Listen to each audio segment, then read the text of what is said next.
मारते हाक मारते. माझ्या कामाला तर उशीरच झाला. माझ्या मैत्रिणी ना हाक मारून म्हणते, अगे तारा, अगे हिरा, अगे बकुळा, चला बरं मजुराच्या बाजारला राहायला उशीर होतोय.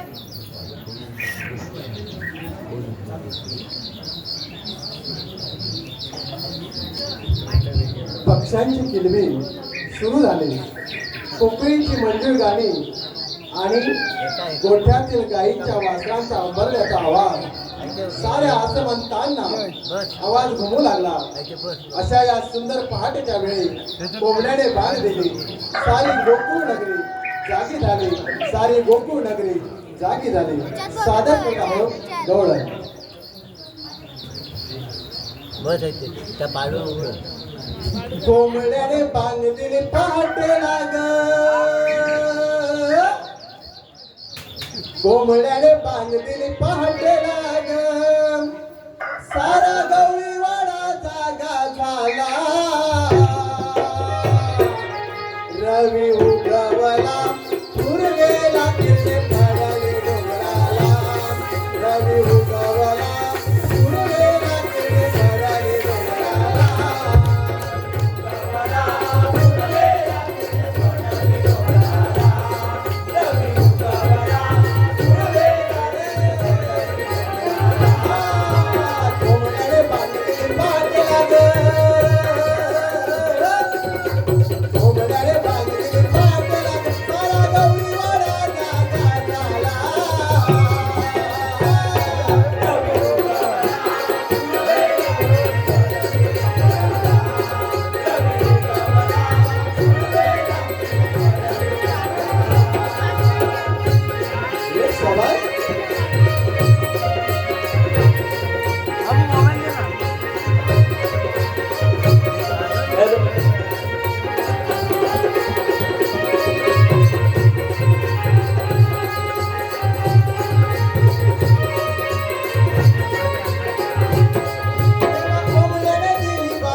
उद्या पहाटेला काका आम्हाला पोटींना बोलवलं.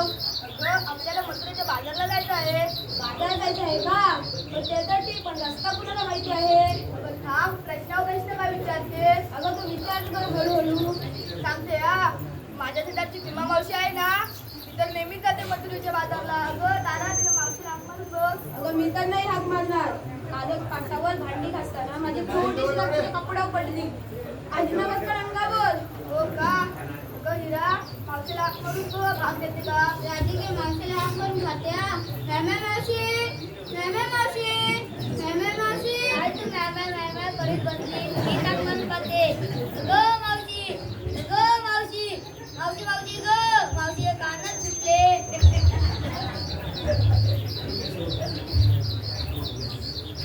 अगं आले आले किती ग कोकलता माझ्या नावानं.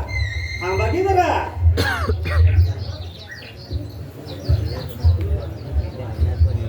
रसिक प्रेक्षकांच्या मनपूर्ण आलेला पारितोषिक श्री यशवंत गावकर यांच्याकडून 101 रुपयाचं पारितोषिक.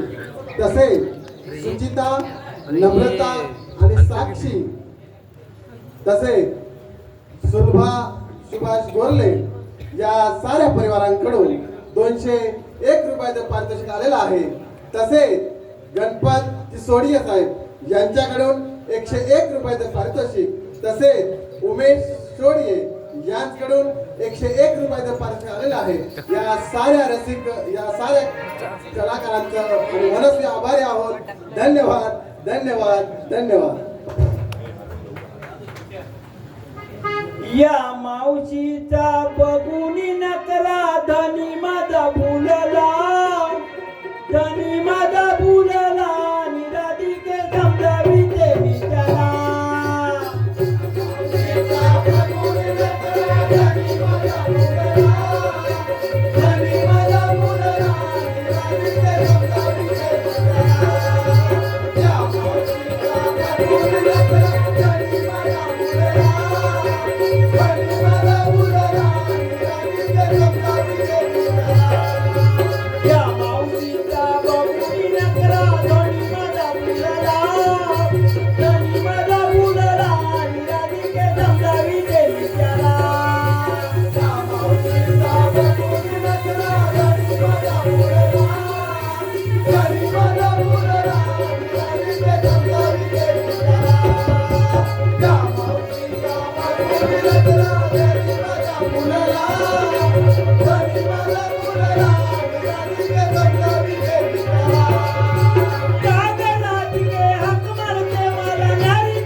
बाई बाई काय हा प्रकार? कशा माझ्या पोरी चिकण्या दिसतात की नाही? होय म्हणतोय हा, चिकण्या म्हटलं की ह्याचं काय जीव खाली बरवतोय की काय? एवढं डोळे फोडून बघू नको रे बाबा, ताक पाडशील. हा पण मला हे कळत नाही, एवढा नट्टा पट्टा साज शृंगार करून चालल्या कुठं ते तरी बघते. हे राधिके, अगं मावशे, अगं एवढा नट्टा पट्टा करून काय कुठे करवलं चालली का? नाही गं मावशे, मग पुन्हा तर हळदी कुंकू बाकी राहिलाय. नाही. पण नेमकं चालली कुठं? अगं आम्ही सर्वजणी मथुरेच्या बाजारला चाललो आहोत. अरे बापरे, असो तरी म्हटलं केसभर गजरा आणि पोरींच्या गावभर नजरा. बरोबर बरोबर, मथुरेच्या बाजारला जाताना मिरवायचं असेल नाही? बरोबर. म्हणजे थांबलात का तुम्ही? अगं मावशे, हा? मला मथुरेच्या बाजारचा रस्ता माहिती नाही. तरीच म्हटलं पोरींना म्हातारीची आठवण का होते. एरवी कशा तरण्यात आल्या पोरी आता सात सुंदर करून निघाल्या आणि एखादं वयस्कर माणूस समोर आलं की नाक मुरतात का काहीतरी काम सांगायची. इतर वेळी गरज असली की बरोबर आठवण होते. तसं यांचं झालं. अगं, पण तुम्ही काय माझ्यासोबत बाजारला येणार का? हा, मी जाते ना बाजारला मध्ये मध्ये, त्यामुळे मला त्या रस्त्याची खडा माहिती आहे. पण माझ्यासोबत तुम्ही येता म्हणताय की नाही? बघा, मी आहे मावशी, लय शिस्तीची आहे बघ. उठ म्हटल्यावर उठायचं, बस म्हटल्यावर बसायचं. चालेल ना? हे बघा, अजिबात इकडे तिकडे बघू नका. कळलं काय? तरण्यात आता पोरी म्हटल्यावर त्यांनी दोन्ही डोळ्याचं वळ करून बघितलं. याच्यावरून समजून जावं मथुरेच्या बाजारला जाताना किती धोका आहे. हा, पण मला सांगा, बाजारला जाताना कुणी घेतलं काय, नेसलं काय, हे सगळ्यांना सांगता आलं पाहिजे आणि याची माहिती मला पाहिजे. अगं मावशे, नाही सांगितलं तर? काय पोरी बावळट आहे रे. आता समज या दादानं विचारलं, मावशी म्हणजे या पोरीनं काय घेतलं, आणि मला जर ते नेमकं माहीतच नसलं, मी काय या पोरीचं काय तंगार सांगू? हा, काय घेतलं तर म्हणते सांगावं लागेल. सांगते. बरं सांग. मी नेसली साडी झाक, मी नेसली साडी झाक आणि विकायला घेतलं साजूक ताक. वा चहा ताक मस्त जमलं. सण मागे हा सांगा बघू एक किलो. हा, तू काय काय घेतलं? मी नेसल्या पितांबरी साडी आणि इतकायला घेतलं ताकाची कढी. तरेच बिचारीची तब्येत एकदम सळी, जरा खासपीस झालं. तू काय काय घेतलं? गुलाबी साडी घेतली त्यात गुलाबी साडी घेतली त्यात विकायला घेतली घराचं. कळलं काय तुला किती? लक्षात ठेवायचं कुणी काय काय घेतलं. दादा नुसतं शूटिंग करत बसशील मग विचारशील काय काय घेतलं ते. हा, तू काय काय घेतलं सांगा, एक एक ना सांगायचं. मला विचारणार कोणी विकायला घेतलं लोणी. कार्टे इकडे आहे का? आधीच सांगतेस विचारू नका कोणी. तुझा माल संपणार कसं? हा, हे आधी सांगते मला विचारू नका कोणी, मी घेतलं लोणी. आता कोणीच विचारलं नाही तर हे लोणी संपायचं कसं? कोणी बावळटच आहे रे, घेत नाही सांभाळ, लहानच आहे. हा, कोण नाही अजून सांगायचं. माझ्या दुधात नाही पाणी, हा. माझ्या दुधात नाही पाणी. सांगा पाहू घेणार कोणी? अरे सांगा. अगं काय झालं माहितीये, आताची पोरं ना सगळे मोबाईल मध्ये दंग आहे. कुणीच पोट नाही वर करत मी घेणार म्हणून. ते काम कर, आपण जर आता पुढे गेलो ना की कोणतरी आपल्याला गिराईक देते. हा, तोपर्यंत तुझं दोन्ही जपून ठेव. हा, अजून कोण राहिलं? थांब हे स्वतः ठरवलं. पहिल्यांदाच आली म्हणजे किती आत्मविश्वासने सगळ्या फक्त संपेल तर हिचं बाकीचं बहुतेक पडूनच राहणार. सांग नको. माझ्या मालाला मागण्या ऐकू आणि विकायला कसं साजूक तूप. हे चांगलं जमतंय. बरं. ओपन आपापल्या मालाची आरोळी व्यवस्थित द्यायची. आता सगळ्यांना कळलंय कुणी काय काय घेतलंय ते. कळलं का? हा, आता आपापल्या मालाची आरोळी द्या बघू. हा, द्या.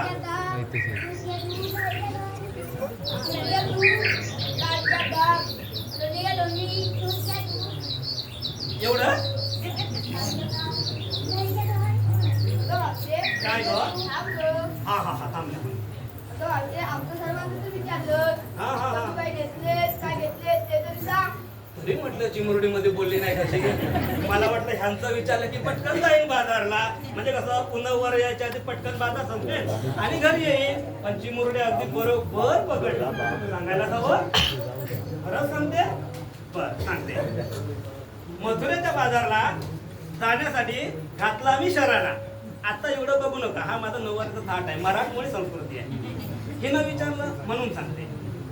मथुरेच्या बाजारला जाण्यासाठी घातला मी शरारा, प्रवासासाठी सोबत घेतला खटारा, आणि विकण्यासाठी मी तुमच्यासाठी खास घेतला हनीचा पेटारा. हा? शाबास. जे नेहमी हनी घेतात, अगं हनी म्हणजे मध, जे घेतात खोकल्यावर गुणकारी आहे हा? वेगळं मनात काय आणू नको. तुझ्या मनात आहे ते माझ्या माटात अजिबात नाही बघ.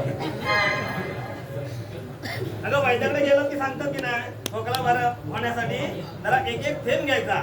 कशाचा? हा, काकाने लक्षात ठेवले मग. असं मी हनी घेतलंय. अजिबात गैरसमज करून घेऊ नका. कुणाला लागला बिंदास हाक द्या, मी भरपूर आणलाय, कळलं का? एक वेळ ह्यांचं कुणी नाही घेतलं तरी चालेल, पण माझा हनी नक्की संपणार एवढी मला खात्री आहे. अगं मावशी, हनी म्हणजे काय मला पण नाही कळलं. आता एवढं जे काय सांगितलं ते तुझ्या डोक्यातच नाही शिरलं. तरी म्हटलं आल्याला सांगितलं की नाही, केसभर गजरा गावभर नजरा, कसं ध्यान राहील. काय बावळट आहे पोरगी. हे बघा, सगळ्यांनी आपापली मालाची आरोळी दिली. आता मी बघा आरोळी देते. घ्या म्हटलं हनी तुझ्यासारखं. आता सांगा बघ, घेणार कुणी कुणी? सगळेच आहे. आता तुझ्या मालाला कोणी विचारणार? म्हणून म्हटलं की नाही, सगळ्यांपेक्षा माझा माल हा वेगळाच आहे आणि त्याला मागणी पण खूप असणार आहे. बरं, आता मथुरेच्या बाजारला आपण चाललोय. आता हा आडवण मथुरेचा घाट, आडवळणाची वाट तुमच्याकडे बघून मला वाटत नाही तुम्ही हा घाट सहज करा. त्याच्यासाठी मी एक उपाय सांगते. माझ्या बरोबरीनं गाणं धरायचं. मी म्हणते तुम्ही मागून धरा, कळलं का? पोरींना सांगते, तू का मान डोलवतो, कळलं का? मी गाणं म्हणते, तुम्ही मागून धरा, कळलं का? हा बरं, गाडी मळापर्यंत आपापल्या मालाची जरा आरोळी द्या बघू. पुन्हा एकदा कळू दे.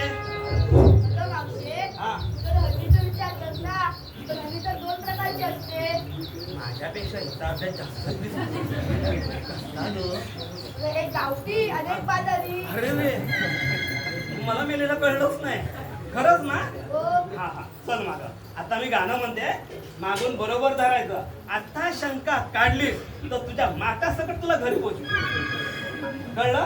रसिक प्रेक्षकांच्या मनपसंतीतून आलेलं पारितोषिक भाऊशेठ सोळिये 201 रुपये, आशिष हसमुख सोळिये 201 रुपये, बाळू सोळिये 101 रुपये, विठ्ठल सोळिये 101 रुपये, विजय ललित क्रिकेट संघ सोळियेवाडी 201 रुपये आणि श्रावणी प्रवीण सोळिये 101 रुपये.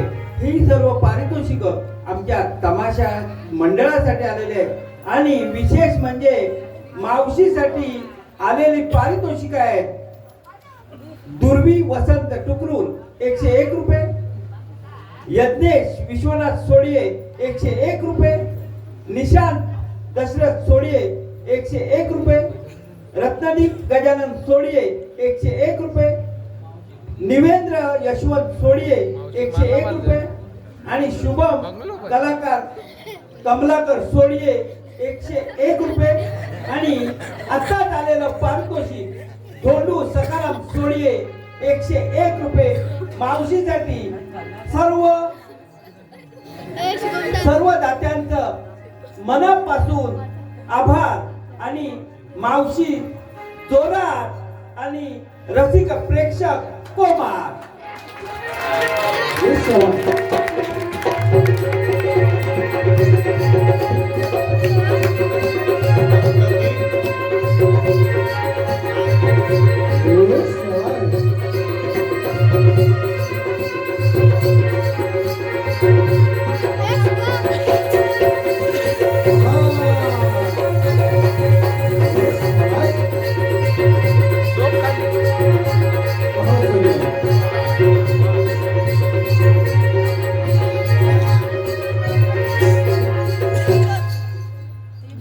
रवी उगवला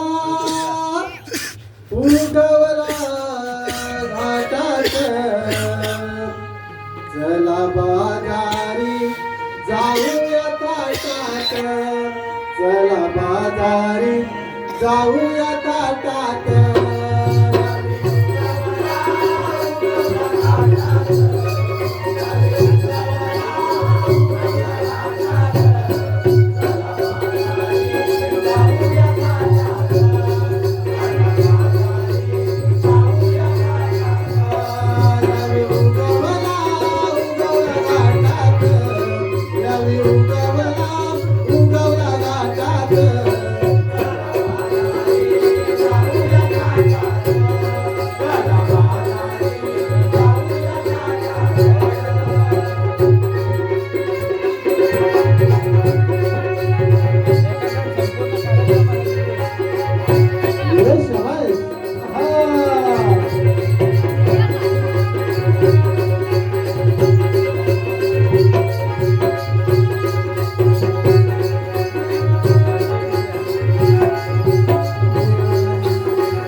शेवाळ